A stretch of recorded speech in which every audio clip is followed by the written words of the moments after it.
Muito bem, retomando aqui o nosso estudo da Revista Espírita, nós estamos no mês de julho de 1861.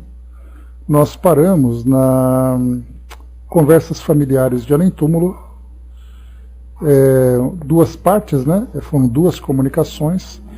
Nós fizemos o estudo da primeira parte, e a segunda agora, né? A primeira parte, os amigos não nos esquecem no outro mundo, né? Então na parte 2 que nós vamos seguir, né? E depois também desenhos misteriosos, que Kardec então trouxe para nós.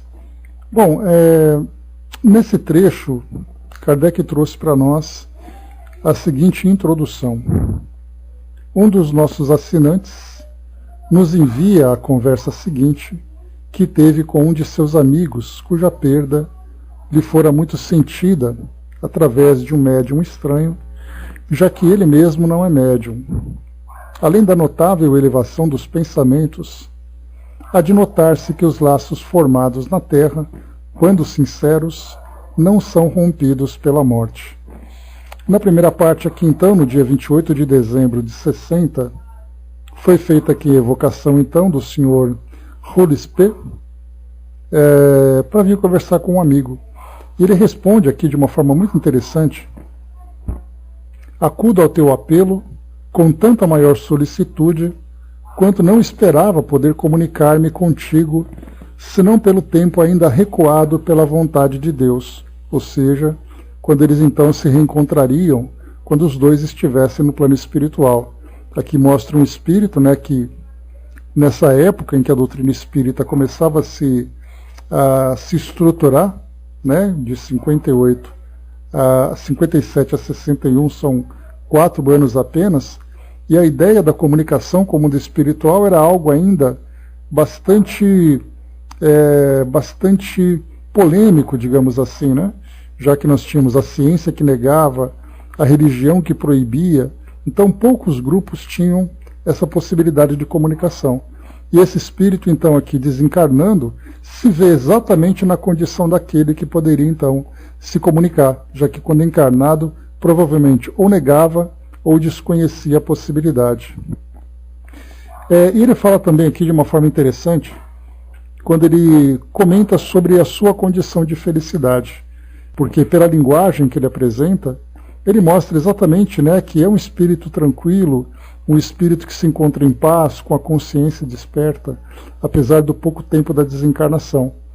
E aqui exatamente no item 3, ele chama a atenção, primeiro, né, na questão número 2, ele fala sobre estar ao lado do amigo, ajudando na sua elevação, já que agora do plano espiritual ele não apenas colhe, né, os frutos da semeadura que ele mesmo fez durante a sua trajetória, com bons pensamentos, com valores nobres, e agora no plano espiritual ele se encontra nesse estado de equilíbrio, como agora também pela própria ligação afetiva ele deseja então auxiliar pela inspiração, e agora de uma forma mais ostensiva, esse amigo encarnado. Bom dia, dona Miriam. E algo aqui então, por tua linguagem, devo concluir que és muito mais feliz do que tua última existência. E aí chamou a atenção aqui para nós, quando ele fala que a felicidade no plano espiritual é muito diferente da felicidade no plano físico. E ele coloca: que diferença! Não mais aborrecimentos, não mais tristeza, não mais sofrimentos corporais e morais. Isso porque, estando no mundo de provas e expiações, mesmo que o espírito traga-lhe os seus valores, né, bem desenvolvidos, ele acaba convivendo com espíritos das mais variadas faixas evolutivas. E aí, portanto, ele vai ter aborrecimentos domésticos, conflitos sociais, conflitos no ambiente de trabalho, e no plano espiritual, estando naquele local, naquela dimensão, com espíritos afins, ele próprio, já tendo os seus valores bem desenvolvidos, ele encontrará espíritos da mesma natureza. Fazendo uma comparação, trazendo aqui uma ilustração que vai nos ajudar no nosso entendimento, é pensar, por exemplo, no nosso querido Chico. O Chico viveu aqui a sua vida em contato com os espíritos, em contato com muitos amigos do plano espiritual, em contato também, né, tendo aqui criado laços de afeto aqui no mundo físico, de uma forma muito profunda, Mas se ele pudesse dizer que, como um trabalhador espírita, ele tinha relativa felicidade aqui no mundo, apesar de todos os conflitos que ele vivia, em termos, né, de relacionamentos, de perseguições, de descrenças, de frustrações, até mesmo de sofrimento físico, sofrimentos corporais, como ele mesmo relata para nós, assim como também sofrimentos morais, estando agora no plano espiritual, o ambiente onde ele vive é um ambiente compatível com aquilo que ele construiu. Portanto, esses conflitos e aborrecimentos que diziam respeito à vida material, à vida aqui no mundo físico, já não existe no mundo espiritual, porque o ambiente onde ele desfruta da sua existência é um ambiente onde existe a sinceridade, existe o amor verdadeiro, a afinidade entre todos os espíritos. É claro que esses espíritos vão ali também viver as suas dificuldades, né, quando eles lembram, por exemplo, dos seus entes queridos e dos problemas do mundo. Mas nesse caso não são problemas que eles vivenciam. São, na verdade, ali eles se compadecem com essas dificuldades, vendo ali aqueles entes e aquelas situações em que eles tentam ajudar. Nem sempre conseguindo, porque não depende deles, mas depende da ação de cada indivíduo. Então, nesse caso, ele vai ser um sofrimento indireto, e nesse sofrimento indireto, significa que vai ser exatamente pelas questões que ele não consegue resolver. Bom dia, Cindizinha. Mas quando se trata do seu estado de espírito, aí sim ele pode dizer que agora é um espírito em paz. Ou ainda, né, que esteja naquele processo de desenvolvimento, ele vai resolvendo ali os seus últimos conflitos, tendo como referência exatamente aquilo que nós vimos no mundo, quando ele vivia aqui no mundo, no seu exemplo, no seu trabalho, nos seus valores. Por isso, então, esse espírito coloca, né, que, sem contrapartida, muito feliz e jamais poderia repetir bastante. Que diferença! E ele vai falando sobre todos os problemas relativos ao mundo. Avançando um pouco mais, ele falava também aqui, na questão número 4, sobre de que modo que eles podem se conectar. E ele traz aqui algo muito interessante, né, com o seu pensamento ornado de uma flor. E como assim de uma flor? Sempre que você colher uma flor, lembre de mim. E aí ele traz ali como se fosse uma materialização, né, daquela flor, daquele pensamento amoroso direcionado ao amigo. Dele se despede e depois aqui agora a gente vai para a segunda conversa. A gente teve algo parecido, né, que eu comentei com vocês no relato do Violetas na Janela, né, quando a mãe então colocava violetas na janela de casa pensando na filha, e do outro lado então tinha essa materialização. Algo bastante interessante. Na segunda conversa, então, no dia 31 de dezembro, então é o que a gente vai agora ao nosso estudo. Evocação, novo pedido ao meu amigo para vir dar-me uma comunicação no interesse de minha instrução. Aqui no caso, 3 dias após a primeira comunicação, né? Pois é, legal, né? Então aqui, resposta. Eis-me de novo, caro amigo. Não peço mais do que vir dizer-te ainda uma vez o quanto me foste caro. Quero dar-te uma prova disso, elevando-me às mais altas considerações. Sim, meu amigo, a matéria nada é. Trata-a duramente. Nada temas, o espírito é tudo. Só ele se perpetua e jamais deve cessar de viver, nem de percorrer os caminhos que Deus lhe traça. Por vezes se detém em bordas escarpadas para retomar o fôlego, mas quando volta os olhos para o Criador, retoma a coragem e rapidamente supera as dificuldades que encontra. Eleva-se e admira a bondade do seu Senhor, que lhe distribuiu providencialmente as energias de que tem necessidade. Então avança. O empírio se apresenta aos seus olhos, ao seu coração. Ele marcha e logo se torna digno do destino celeste que entrevê. Caro amigo, nada mais temas. Sinto em mim a coragem redobrada, as forças decuplicadas, desde que deixei a terra. Não mais duvido da felicidade predita que comparada a que desfruto, será tão superior quanto a mais brilhante das pedras preciosas o é, ao mais simples anel. Assim, vês quanto há de grandeza nas bondades celestes, e que será muito difícil para os seres humanos apreciar e pesar os seus resultados. Vossa linguagem dificilmente nos serve quando queremos exprimir o que vos deve parecer incompreensível. Então a gente já chegou a comentar sobre isso. Primeiro, as dificuldades que os espíritos têm de trazer para nós uma descrição daquilo que eles vivenciam no mundo espiritual, em termos de observações, de percepções. Eles devem usar expressões, palavras, que se assemelhem a alguma coisa que nós temos aqui no mundo físico. Mas aqui nesse caso ele traz algo mais. Como exprimir para nós sentimentos tão elevados, sendo que nós estamos tão limitados nos nossos sentimentos, vivendo ainda no mundo com essas características de provas e expiações.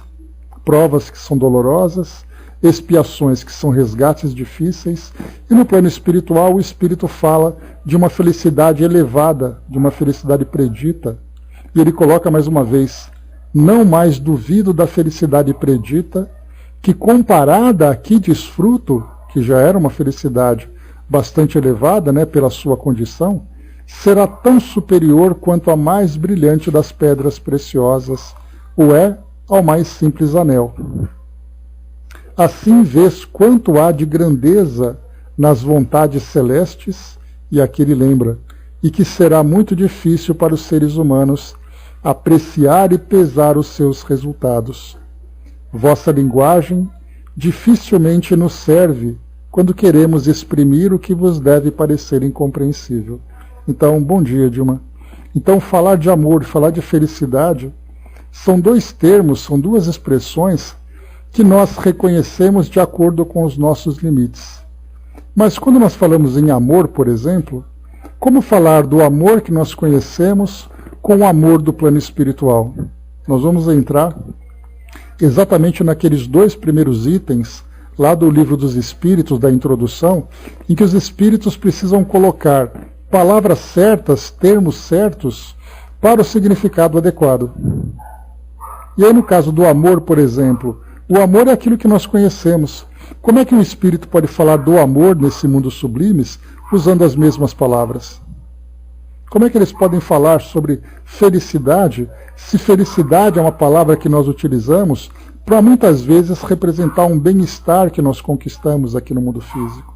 Bem-estar esse que depende muitas vezes das nossas conquistas materiais.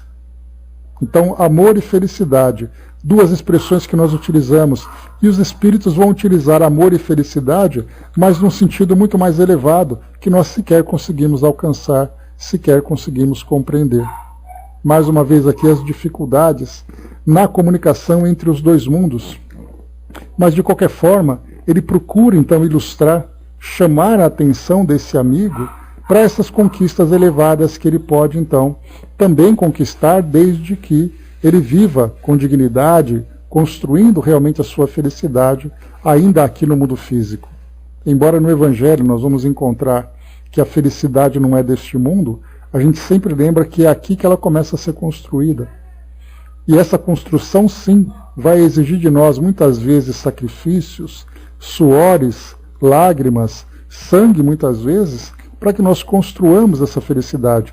Mas na verdade nós estamos construindo aquela ponte que nos conecta com essa verdadeira felicidade, para aí sim, na condição de espíritos, desfrutarmos desse status. Aqui na questão número 7, ele coloca: nada tens a acrescentar aos belos pensamentos que acabas de expressar? Sem dúvida não terminei, mas quis dar-te uma prova de minha identidade. Quando quiseres, eu te darei outras. Kardec coloca uma observação aqui, né? Essas provas de identidade que estão aqui, todas morais, e não resultam de nenhum sinal material, nem de nenhuma dessas questões pueris que muitas vezes algumas pessoas fazem com esse propósito. A gente vai lembrar que essas questões pueris são exatamente, né, perguntas da vida pessoal, interrogatório que são feitos, né, com relação a nomes, fatos, datas. Então aqui nesse caso esse espírito fala sobre a sua condição, por já ter conquistado essa felicidade que dizia respeito exatamente na forma digna como ele vivia. Então aquele espírito que é, por exemplo, um espírito com tendências muito inferiores, com uma série de equívocos nas escolhas que faz, e de repente no mundo espiritual ele expressa uma felicidade que então ele não demonstrava, isso certamente traz para nós uma grande desconfiança. Mas quando um espírito que mostrou essa dignidade na sua existência terrena e no plano espiritual fala da mesma forma, aqui nós temos então uma prova moral. Só que nesse caso uma prova moral já é mais difícil para nós, porque nós ainda precisamos de algo palpável para o nosso convencimento. E Kardec fala exatamente sobre isso. As provas morais são melhores e mais seguras, uma vez que os sinais materiais sempre podem ser imitados por espíritos enganadores. Aqui o espírito se deixa reconhecer por seus pensamentos, seu caráter, sua elevação e nobreza do estilo. Certamente um espírito enganador poderia, quanto a esse aspecto, tentar a contrafação, mas jamais passaria de uma imitação grosseira. Como lhe faltaria o fundo, ele não poderia imitar senão a forma, nem representar por muito tempo o seu papel. Aqui a gente vai lembrar então, lá no livro dos médiuns, quando Kardec fala sobre a identidade dos espíritos, né? Aqui já é uma questão mais técnica, mas Kardec está trazendo para nós aqui uma visão mais elevada, né? Porque aquele espírito que demonstra a sua nobreza na linguagem, essa nobreza que é compatível com a sua condição como encarnado, ela é mais verdadeira. E embora muitas vezes um espírito enganador, procure se passar apenas por diversão e pela própria intenção com que os encarnados fazem essas evocações, procuram essas comunicações, o espírito pode demonstrar uma bondade temporária, porque ele vai fazer uma simulação. Mas mais dia, ou mais hora, ou menos hora, ele começa a mostrar de fato a sua realidade. E assim acontece no nosso dia a dia, na nossa vida comum. Acabamos de conhecer uma pessoa, o modo como ela fala, o modo como ela se comporta, traz aquela primeira impressão. Mas vai ser na convivência diária, na convivência do cotidiano, que nós veremos quem realmente é aquela pessoa, através da sua postura, através das suas ideias, através de suas atitudes. Da mesma forma, então, que nós temos provas morais que são melhores e mais seguras, aqui no mundo físico nós também pedimos provas materiais. Mas aí é muito fácil. Eu posso, por exemplo, demonstrar a minha identidade usando roupas, trazendo ideias decoradas, mostrando lugares que eu posso eventualmente morar. Aí então vão traçar um perfil de quem eu sou, a partir desses elementos materiais. Mas será no dia a dia que vou realmente mostrar quem eu sou.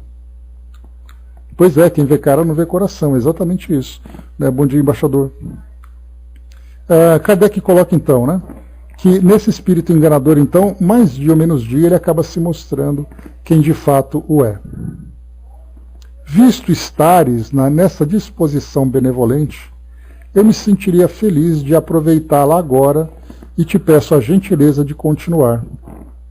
Então o espírito ainda pede ali um pouco mais, né, dessa palavra amiga, dessa palavra consoladora.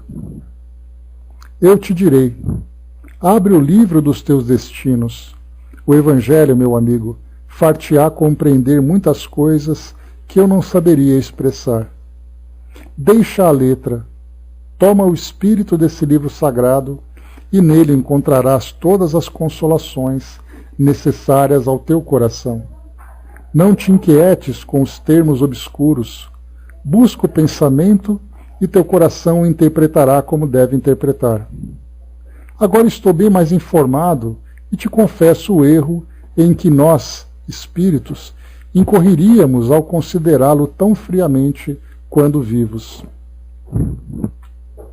Felizmente hoje, reconheço que, impulsionado pelo meu bom coração, teria podido, entendendo melhor os seus ensinamentos preciosos, que o Divino Mestre nos deixou, nele exaurir o socorro que me faltava.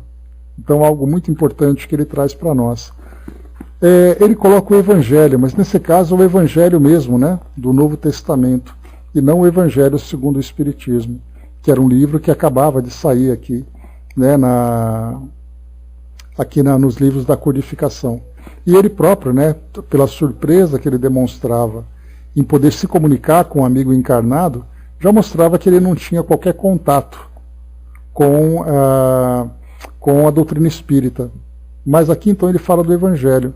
E aí então ele traz para nós algo muito interessante, que é a respeito da leitura para absorvermos a essência dos ensinamentos. Hoje nós fazemos isso tanto com o Novo Testamento, com textos bíblicos de modo geral, como também com o próprio material da doutrina espírita e de outras obras filosóficas espiritualistas. Muitas vezes nós nos tornamos estudiosos, e chegamos a ver sobre isso também na última quarta-feira, estudando o Nas Fronteiras da Loucura, quando Filomeno de Miranda falava para nós que muito mais do que a instrução é importante a vivência.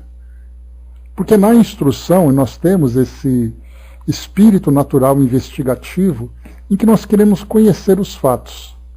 Portanto, quando nós pegamos, por exemplo, o Livro dos Espíritos, que é o livro que nós estamos agora iniciando mais uma releitura dele, nós ficamos preocupados com datas, na forma como ele surgiu, quem eram os espíritos que se comunicaram, a forma como as respostas foram elaboradas. Nós procuramos sempre uma visão técnica do livro, mas o seu conteúdo, que é esse conteúdo iluminativo, que vai trazer para nós o esclarecimento da nossa consciência, vai trazer para nós um entendimento sobre a nossa realidade espiritual, muitas vezes acaba ficando em segundo plano.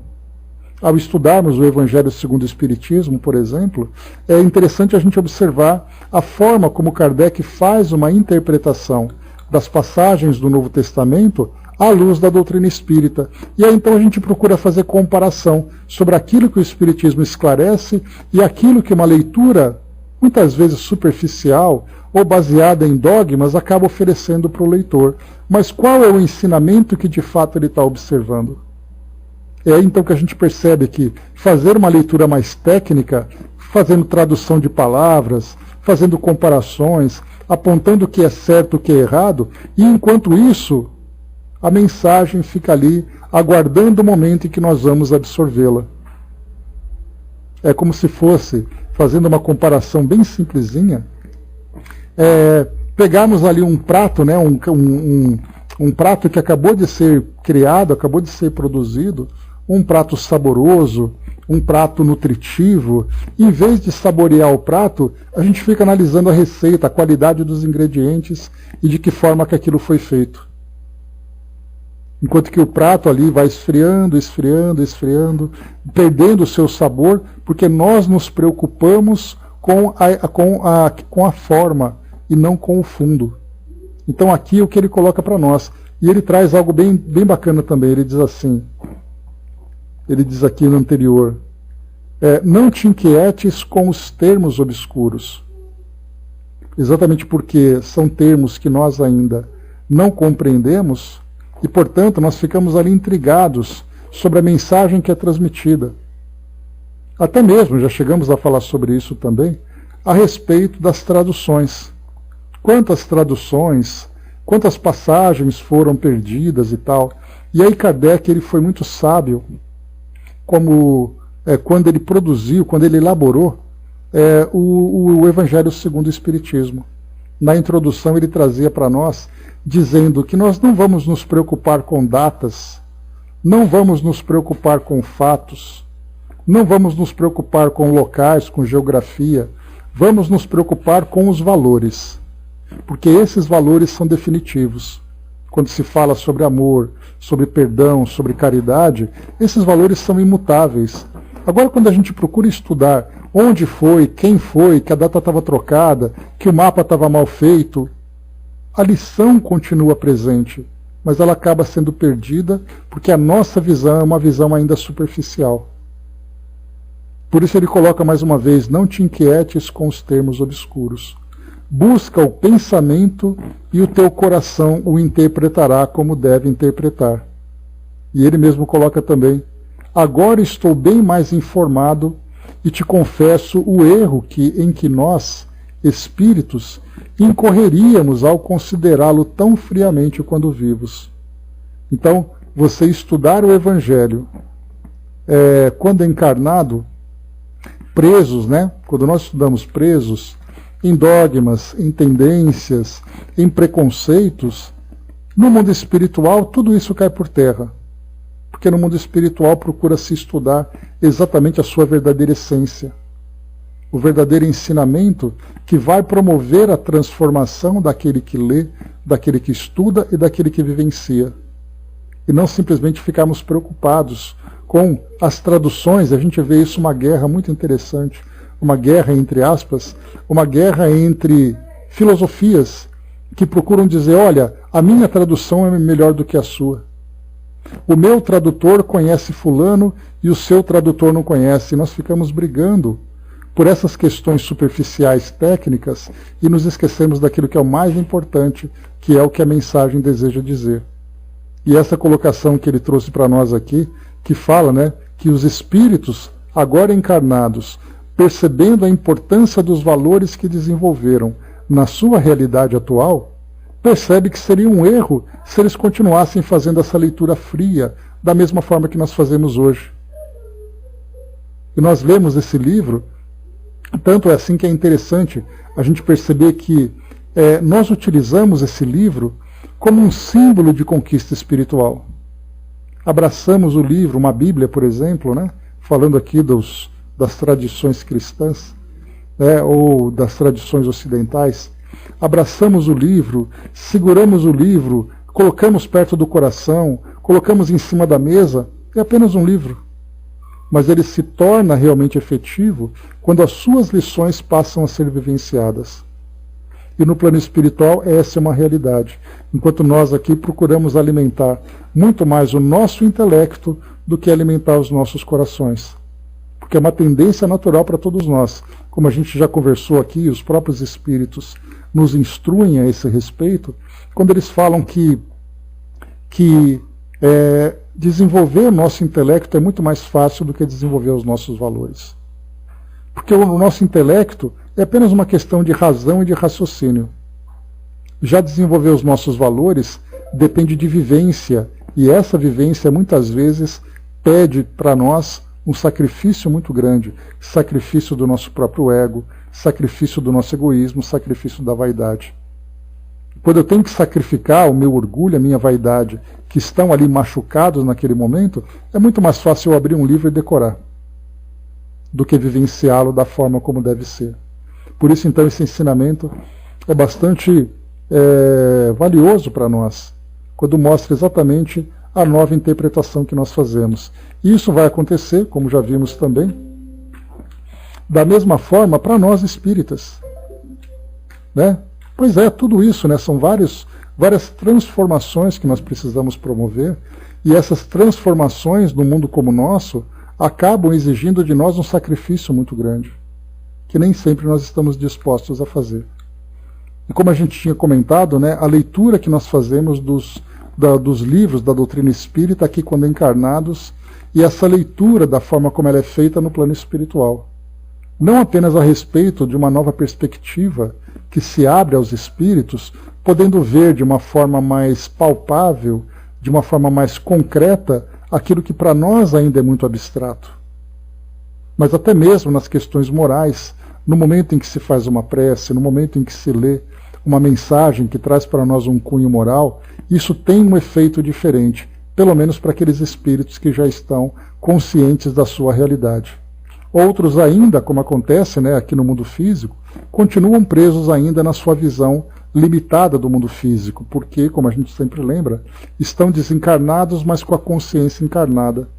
Vivem no plano espiritual da mesma forma que se vive aqui no mundo físico. Sendo que no mundo espiritual deve-se viver como espírito, mas para isso o espírito precisa despertar a sua consciência. No final ele conclui, portanto: obrigado e adeus, caro amigo. aproveitarei com prazer a primeira ocasião que tiver para te evocar. E responde ali o espírito: não duvides de que então virei, como venho hoje. Farei o melhor que puder. Então foram duas comunicações pequenas, mas bastante instrutivas para nós, e certamente muito mais importante para aquele que recebeu a comunicação, já que ele reconheceu no espírito que se comunica o verdadeiro amigo que ele teve quando encarnado e a estima que continua do outro lado. A mesma estima que hoje, com facilidade, nós encontramos em tantas e tantas publicações entre familiares que se comunicam, amigos que se comunicam, mostrando ali realmente o contato, a amizade que permanece no mundo espiritual. Bom, depois aqui então, lendo essa parte tão interessante, né, desse trecho, nós vimos aqui correspondência, carta do presidente da Sociedade Espírita do México. Nós chegamos a ler essa mensagem, a gente fez ali uma pequena troca na ordem, né, das comunicações. Depois vimos também aqui uma outra que veio da Turquia, lá de Constantinopla, em 1861, que falava também, né, sobre, primeiro, a honra que os comunicantes tinham em falar com Kardec, a importância da doutrina espírita para cada um deles, enfim. Foi trazendo aqui para nós, então, várias comunicações. Foi interessante aqui, inclusive foi colocado, essa carta, essa de Constantinopla, fazia-se acompanhar de um desenho, representando uma cabeça em tamanho natural, muito bem executado, embora o médium não soubesse desenhar, bem como um trecho musical, letras, canto e acompanhamento de piano, intitulado Espiritualismo. O conjunto com essa dedicatória, oferta em nome dos espiritualistas de Constantinopla ao Sr. Allan Kardec, diretor da Revista Espírita de Paris. E aí aqui um trechinho. No fragmento de música, só o canto e letra foram obtidos por via mediúnica. O acompanhamento foi feito por um artista. E aí Kardec comenta aqui também algo curioso, né? Aqui já é mais a respeito da relação que a sociedade tinha com tantos e tantos grupos que iam se formando para o estudo e a vivência da doutrina. E Kardec coloca: se publicássemos todas as cartas de adesão que recebemos, precisaríamos consagrar-lhes volumes e mais volumes. Ver-se-ia repetida milhares de vezes uma tocante expressão de reconhecimento à doutrina espírita.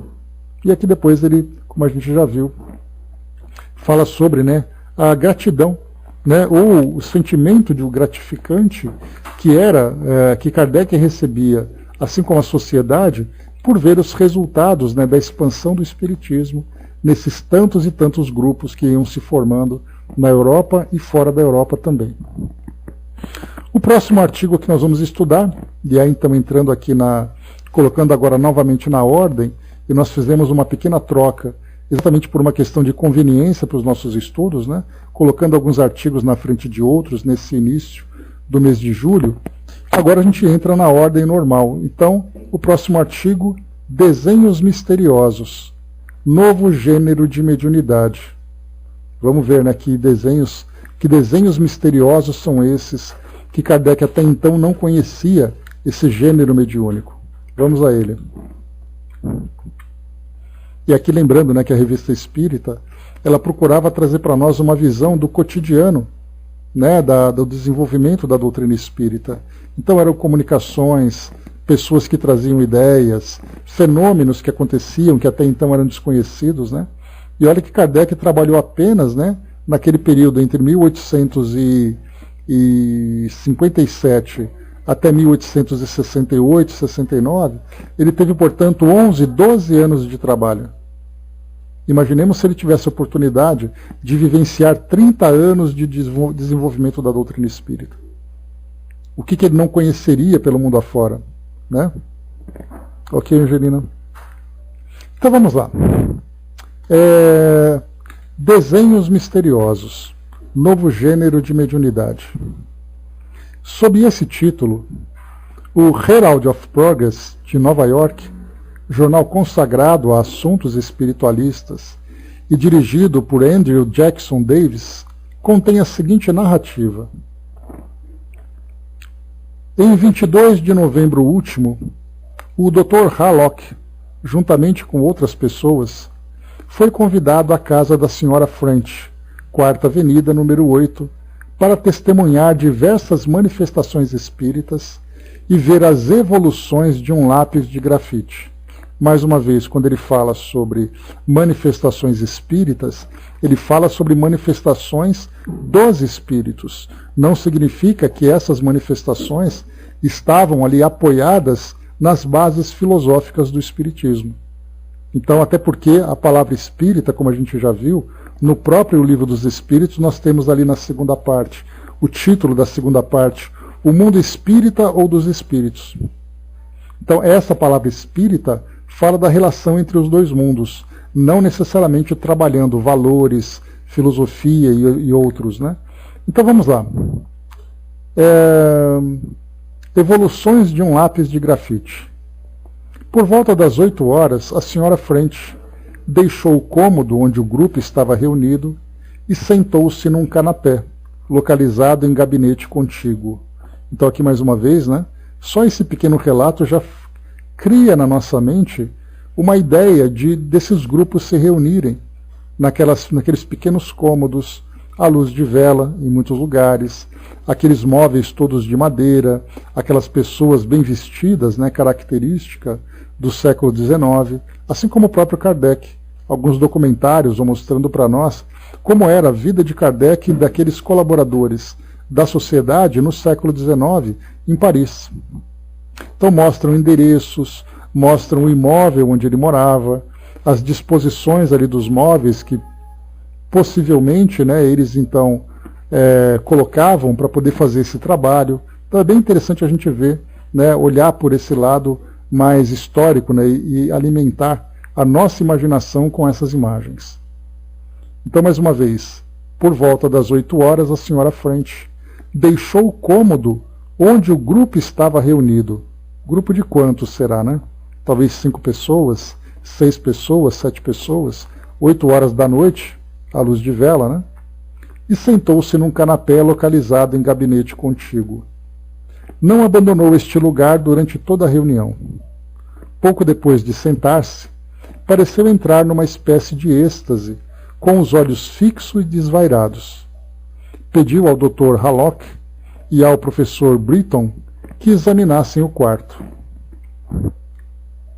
Eles encontraram sobre o leito, defronte do lugar onde ela estava sentada, uma pasta amarrada com uma fita de seda e uma garrafa de vinho para servir à experiência. O papel que seria utilizado para fazer os desenhos estava na pasta. Fomos convidados, diz o Dr. Hallock, a não tocar na pasta nem na garrafa. Vários lápis e 2 pedaços de goma elástica encontravam-se igualmente sobre o leito, mas o resto do aposento não havia desenhos nem papel. Após essa pesquisa, a Sra. French pediu ao Sr. Coubertin que tomasse a pasta e a levasse para a sala ocupada pelos convidados, abrisse-a e tirasse o conteúdo. Lembrando que a Sra. French aqui se encontrava no estado de transe, né? Havia papel comum, do qual 6 folhas de diferentes tamanhos foram tomadas das mãos do Sr. Coubertin pela Sra. French e postas sobre uma mesa situada diante dela. Esta pediu alfinetes e, tomando uma tira de papel de 5 ou 6 polegadas de comprimento, que colocou na borda inferior do papel, prendeu as 2 bordas deste à fita. Feito isso, alguém foi solicitado a tomar o papel e fosse ele examinado pelos assistentes, segurasse a tira e os alfinetes e lhe devolvesse a folha. A mesma coisa foi feita com outras folhas, e cada vez os alfinetes eram postos em números e locais diferentes. As folhas eram entregues uma a outra pessoa, com vistas a reconhecer o papel por meio dos traços que deviam corresponder aos das tiras. Depois de examinadas todas as folhas e devolvidas à Sra. French, o Sr. Couberton pegou o vinho e lhe o entregou. Ela pôs as folhas sobre a mesa e derramou sobre cada uma delas uma quantidade de vinho suficiente para molhá-la completamente, espalhando-o com a palma da mão. Em seguida, tratou de secá-las, pressionando uma por uma das folhas, enrolando-as, soprando acima e as agitando no ar. Isso durou alguns minutos. Depois baixou o pavio do lampião e mandou os convidados se aproximarem. É preciso dizer que durante a operação de molhagem, uma das folhas de papel tinha ficado muito seca, sendo necessário recomeçar o trabalho. O vinho era uma simples mistura de suco de uva e açúcar, autorizado pelo Estado e produzido na Nova Inglaterra. Aqui ele fala um pouquinho sobre essa questão de lei seca, né? Embora tenha vivido isso no começo do século XX. Porque aqui no caso, né, se falasse alguma coisa de um vinho que havia sido contrabandeado numa sessão mediúnica, já viu o que ia acontecer, né? Mas vamos lá, só um adendo aqui que foi colocado. Então a Sra. French fez restabelecer a luz e pediu às pessoas que viessem sentar-se junto à porta onde ela estava. O Sr. Gurney, o professor Brighton e o Dr. Warner e o Dr. Hallock estavam a 6 pés dela e os outros em plena vista. Pondo uma das folhas sobre a mesa à sua frente, ela colocou vários lápis entre os dedos. O Sr. Hallock não a perdeu de vista como houvera prometido. Estando tudo pronto, a Sra. French, para advertir que a experiência ia começar, exclamou: "Time", tempo. Então foi visto o movimento rápido da mão e durante certo momento, das duas mãos, ouviu-se um ruído vivamente repetido sobre o papel. Os lápis e o papel foram atirados a alguma distância do assoalho por uma espécie de movimento nervoso. Tudo isso durou 21 segundos. O desenho representa um buquê de flores posto em jacintos, lírios, tulipas, etc. Operaram sucessivamente em outras folhas. O número 2 é também um grupo de flores. O número 3 é um belo cacho de uvas, com seu talo, folha, etc. Foi feito em 21 segundos. O número 4 é um talho e folha com 5 grupos de frutas parecidas com damascos. As folhas são uma espécie de musgo. Quando se preparou para esta folha, a Sra. French perguntou quanto tempo lhe davam para a execução. Uns disseram 10 segundos, outros menos. Bem, disse a Sra. French, quando eu disser 1, olhai vossos relógios. A palavra 4, o desenho estará terminado.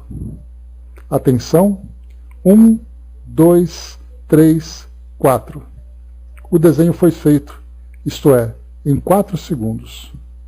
O número 5 representa um ramo de groselheira, do qual partem 12 cachos de groselhas verdes com flores e folhas, cercadas de folhas de uma outra espécie. O desenho foi apresentado pela Sra. French em êxtase ao Sr. Brookmaster de Pittsburgh, como vindo do espírito de sua irmã em cumprimento da promessa que ela lhe havia feito. O tempo gasto foi de 2 segundos.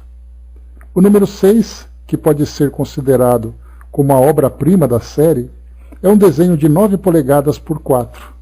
Consiste em flores e folhagens brancas sobre fundo escuro, isto é, o desenho é da cor natural do papel, os contornos marcados e os interiores coloridos de lápis. Exceto 2 outros desenhos produzidos da mesma maneira em outra ocasião, são sempre a lápis sobre fundo branco. No centro desse grupo de flores e na parte inferior da página, existe uma mão segurando um livro aberto, de 1 polegada e um 4 por 3 quartos. Os cantos não são exatamente em ângulos retos, mas o que é muito curioso, os furos dos alfinetes feitos anteriormente para reconhecer o papel, marcam os 4 cantos do livro. No alto da página esquerda está escrito Galatians V, e a seguir os 6 primeiros versículos e uma 16ª parte desse capítulo, cobrindo quase as 2 páginas inteiras, com caracteres muito legíveis com boa luz, a olho nu ou com uma lupa. Conta-se mais de 100 palavras bem escritas. O tempo gasto foi de 13 segundos. Quando se constatou a coincidência dos furos do papel com os da tira, a senhora French, ainda em êxtase, pediu aos presentes que certificassem por escrito o que acabavam de ver. Então foi escrito, à margem do desenho, o seguinte: executado em 13 segundos, em nossa presença pela senhora French, certificado pelos abaixo assinados, 22 de novembro de 1860, 4ª Avenida, número 8. Seguem-se 19 assinaturas.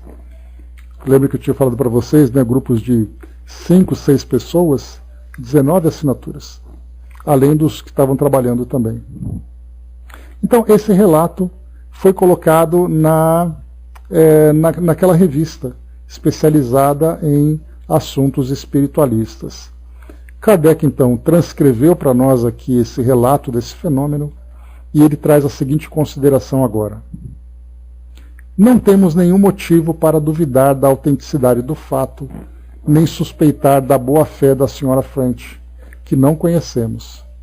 Mas é de convir que essa maneira de proceder teria algo de pouco convincente para os nossos incrédulos, que não deixariam de fazer objeções e de dizer que todos os preparativos teriam um ar de familiaridade com a prestidigitação, que faz as mesmas coisas, aparentemente sem tantos embaraços.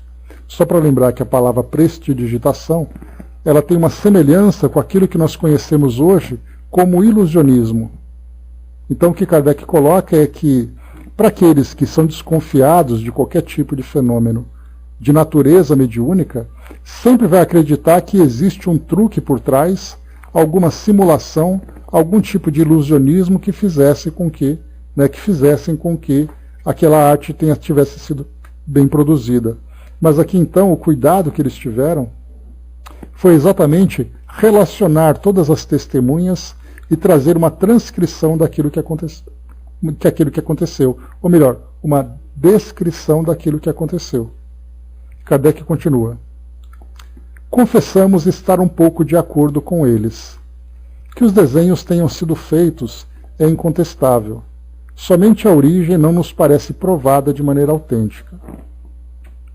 Seja como for, admitindo-se que não tenha havido nenhuma fraude, é, sem a menor dúvida, um dos mais curiosos fatos de escrita e de desenhos diretos, dos quais a teoria nos explica a possibilidade. Sem essa teoria, semelhantes fatos seriam, à primeira vista, relegados como fábulas ou manobras de prestidigitação. Mas, pelo mesmo fato de nos dar a conhecer as condições nas quais os fenômenos podem produzir-se, ela deve tornar-nos tanto mais circunspectos para não aceitar senão com conhecimento de causa. Ou seja, Kardec coloca que sim, seria difícil simplesmente aceitar, mas dado o fato dele já ter pesquisado outros fenômenos, que talvez não tão parecidos, mas tão fantásticos, tão espetaculares quanto, que ele próprio presenciou, então ele pode dizer que, dada a experiência que ele teve e os relatos, e partindo do princípio de que foi feito por boa-fé, não tendo havido nenhuma fraude, é realmente algo muito positivo. E ele coloca então para finalizar. Decididamente, os médiuns americanos têm uma especialidade para a produção de fenômenos extraordinários, pois os jornais do país estão cheios de uma porção de fatos do gênero de que nossos médiuns europeus estão longe de se aproximarem. Assim, do outro lado do Atlântico, dizem que ainda estamos muito atrasados em espiritismo, entre aspas. Quando perguntamos aos espíritos a razão dessa diferença, eles responderam: a cada um o seu papel, o vosso não é o mesmo, e Deus não vos reservou a menor parte da obra de regeneração. Não vos reservou a menor parte da obra de regeneração, mas no caso aqui ele quer dizer que nessa mensagem reservou a maior parte, que é exatamente trazer a filosofia, trazer ali, né, os valores morais, o aspecto religioso da doutrina espírita na reconexão dos encarnados com os desencarnados. Isso aqui traz para nós uma ideia absolutamente ampla para a gente desenvolver, dados tudo aquilo que nós já conhecemos hoje, em termos de fenômenos mediúnicos, médiums, aquilo que já apareceu na televisão. Nós já vimos, inclusive, vários fenômenos interessantes nesse sentido. Só para finalizar aqui, para a gente poder concluir o raciocínio, depois a gente volta a trazer essas lembranças. A considerar o mérito dos médiums pelo ponto de vista da rapidez da execução, pela energia e pelo poder dos efeitos, os nossos são apagados ao lado daqueles. Entretanto, conhecemos muitos que não trocariam as simples e consoladoras comunicações que recebem pelos prodígios dos médiuns americanos. Elas bastam para lhes dar a fé, e eles preferem o que toca a alma ao que lhes fere os olhos. A moral que consola e torna melhor aos fenômenos que impressionam. Por um instante, na Europa, preocuparam-se com os fatos materiais.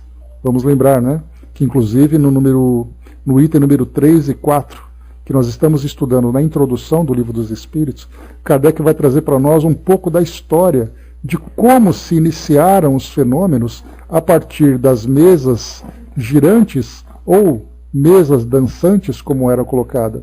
Então as pessoas se sentavam, né, nos cafés, nas residências, colocavam aquelas mesas, apoiavam os dedos, e as mesas então traziam, seja pela tiptologia, seja pela sematologia, que são dois tipos de comunicação, movimentos apenas, ou então comunicações através de batidas, sim e não, alfabeto, números de batidas relacionadas com as letras. Então esses fenômenos aconteceram no início, lá por volta de 1854, 55, quando Kardec teve os primeiros contatos, até 1857, quando ele publicou o Livro dos Espíritos. Mas vamos lá.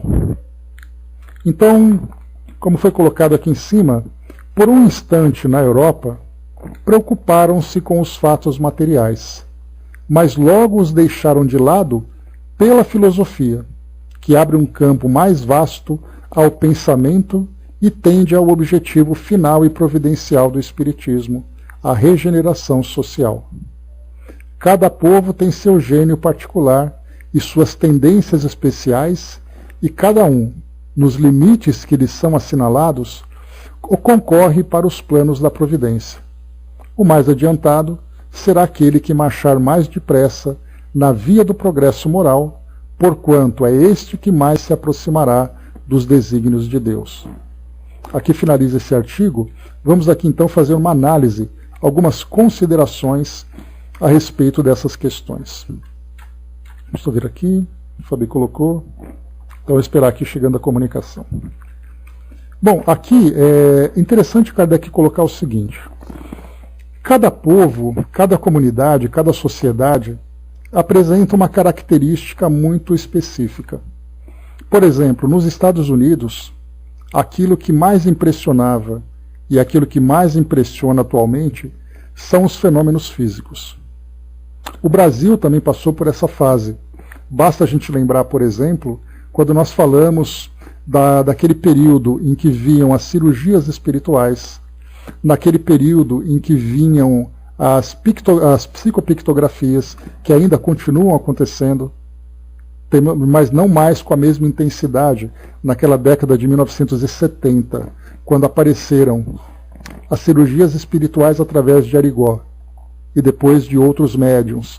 Na década de 1990, quando vieram as psicopictografias Por exemplo, né, através de Gasparetto, de Luiz Antônio Gasparetto e outros médiums que foram surgindo. Então, vários fenômenos foram acontecendo e esses fenômenos tinham o objetivo inicialmente de chamar a atenção. Isso porque lá em 1920, 1930, o nosso Chico Xavier começou a trazer psicografias e vários livros publicados. Quais eram os fenômenos? Fenômenos de produção de poesias.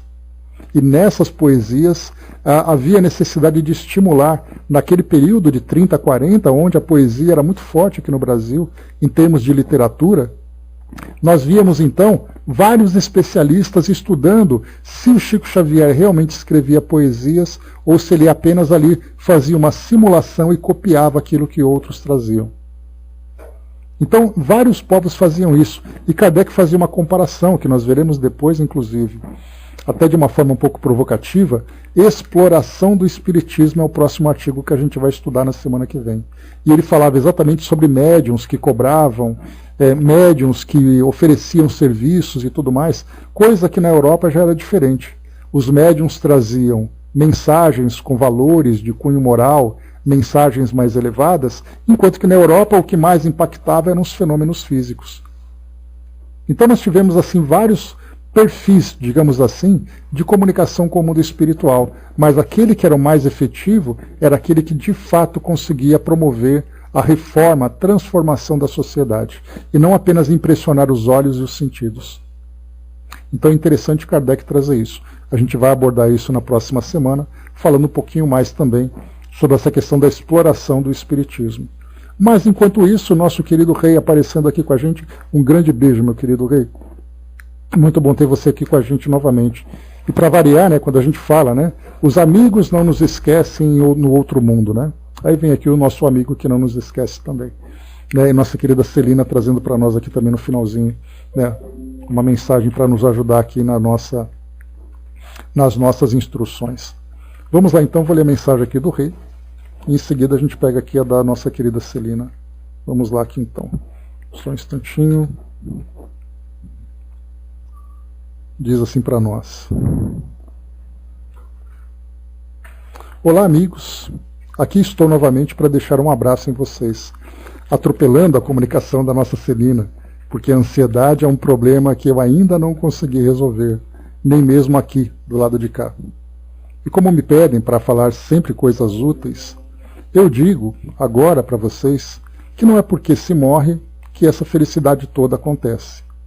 Porque muito temos que trabalhar, arrumando coisas aqui e ali, dentro de nós, para que esse sentimento de plenitude vibre alto e forte dentro da gente. Um instantinho.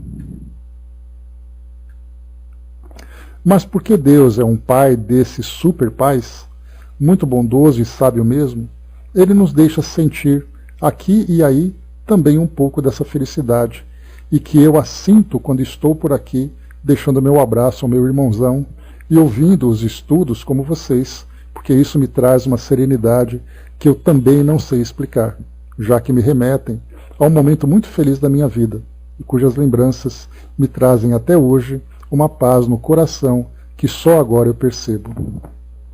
Engraçado como ainda aprendo e como as ideias em palavras mais polidas que a minha amiguinha, né, traz, parecem ter o cordão que me acalmar, o condão de me acalmar um pouco, porque fico em franca euforia por estar aqui. Deixando algumas notícias, estou bem aqui, nessas paragens tão bonitas. Assim, aqui a beleza é mesmo diferente, e a gente pode fazer muitas coisas que aí na Terra temos muitas dificuldades. Mas tudo aqui realmente tem um propósito de aprendizado e ajuda. Um instantinho. Celina me diz que o propósito é de elevação. Então a gente aprende na teoria e exercita no trabalho, que sempre tem como base a ajuda ao próximo. E olha, a gente nem percebe que enquanto ajuda, vai aprendendo. Tenho aprendido também a alimentar-me melhor. E lembro da dona Olga, que hoje entendo como a comidinha feita com amor sustenta mais, porque o amor é uma energia que realmente traz uma satisfação ao corpo, ao mesmo tempo em que alimenta o espírito. Dona Olga, para quem não conhece, minha mãe. E que também aqui o rei nunca esquece. É verdade, gente. Temos situações e aprendizados que eu não sei traduzir para vocês, e observo que isso acontece porque as ideias ainda não estão totalmente formadas na minha cabeça, e a minha amiguinha também não tem no cérebro de carne recursos para compreender o que eu consigo colocar na minha cabeça. Pois é, né, aquele velho conflito, né, entre espírito e médium, né? O espírito tenta, o médium tenta e sai o que dá, né? Amigos, o relógio não é meu amigo, ou o tempo é curto demais, mas preciso ir encerrando aqui. Queria apenas dizer a vocês que o amor e a amizade não se apagam com a morte, não mesmo. Trazemos com a gente sempre, e é a força que nos move em direção ao nosso melhor. Não lamentem quem partiu, porque a vida é tão bonita. Vivam bem suas vidas, porque as experiências aí na carne, por mais que a gente ache ruim, difícil, blá blá blá, são também cheios de uma magia que parece que só nos damos conta quando voltamos e revemos os locais por onde caminhamos. Então vivam o dia de hoje, curtam a beleza do dia, o frio que castiga, a chuva, as aventuras no ônibus, não posso dizer busão, estou aprendendo, amigo, mas já falou busão, não tem jeito. Aqueles papos de amigos, os abraços com a família, tanta coisa bacana que a gente vive e nem se dá conta, esperando uma felicidade que, como Jesus já disse, não é deste mundo, e ouso dizer, nem desse enquanto a gente não construir aqui dentro. Mas, mesmo assim, Deus nos dá uma felicidade. É só saber sentir. Preciso ir. Fiquem com Deus, com esse amor e essa felicidade que Ele distribui para a gente, e a gente nem vê, como a luz do sol que alcança a todos, e a gente nem se liga que o astro-rei está lá, aquecendo e mantendo a vida em nosso planeta. Não pisquem, olhem bem tudo o que a vida traz e sejam felizes. Acho que assim a gente constrói essa grande felicidade também. Abraço a todos. Miriam, força, tá? Segue com aqueles abraços e sorrisos que são só seus, né? Irmão, aquele abraço, e nem pensa que a gente não se encontra por aí, só porque você não vê ou lembra. Que todos vocês sejam felizes. Obrigado, até um próximo dia do velho amigo rei. Nossa querida Celina, queridos filhos, fico por aqui, desejando a vocês toda a paz. Aproveitem para rever os aprendizados da semana, anotem e releiam suas anotações. Procurem aplicar os conceitos aprendidos e meditem nos exemplos e histórias que lhes chegam. E cultivem o olhar de amor e esperança para cada momento, e não se surpreendam se a felicidade brilhar forte em seus corações desde já. Fiquem com Deus e com muita alegria em seus corações, força e muita fé. Um abraço fraterno, Celina, nossa querida amiga, né? Então, meus amigos, é isso, né? O nosso estudo aqui, não apenas aqui trazendo para nós a compreensão, alimentando aqui, né, a nossa mente, o nosso intelecto, mas vem agora aqui esse banho, né, de luz para aquecer aqui os nossos corações, iluminar os nossos corações, né? Então, um grande beijo para o nosso amigo rei, um grande beijo para a nossa querida Celina, né, e para todos os espíritos amigos que estão aqui presentes conosco, nos acompanhando. Então é isso, meus amigos, né? Finalizamos o nosso estudo colocando aqui uma bela de uma cereja, né, no alto do nosso bolo. Então, finalizamos aqui, meus amigos. No próximo encontro, então, a gente vai só explorar um pouquinho mais daquilo que Kardec coloca nesse último trecho sobre esses desenhos e tudo mais, nesses comentários, porque tem muito a ver com a exploração do Espiritismo. E ele vai trazer aqui vários recortes de jornais que falam dessas divulgações de serviços que são feitos na relação entre o mundo físico e o mundo espiritual.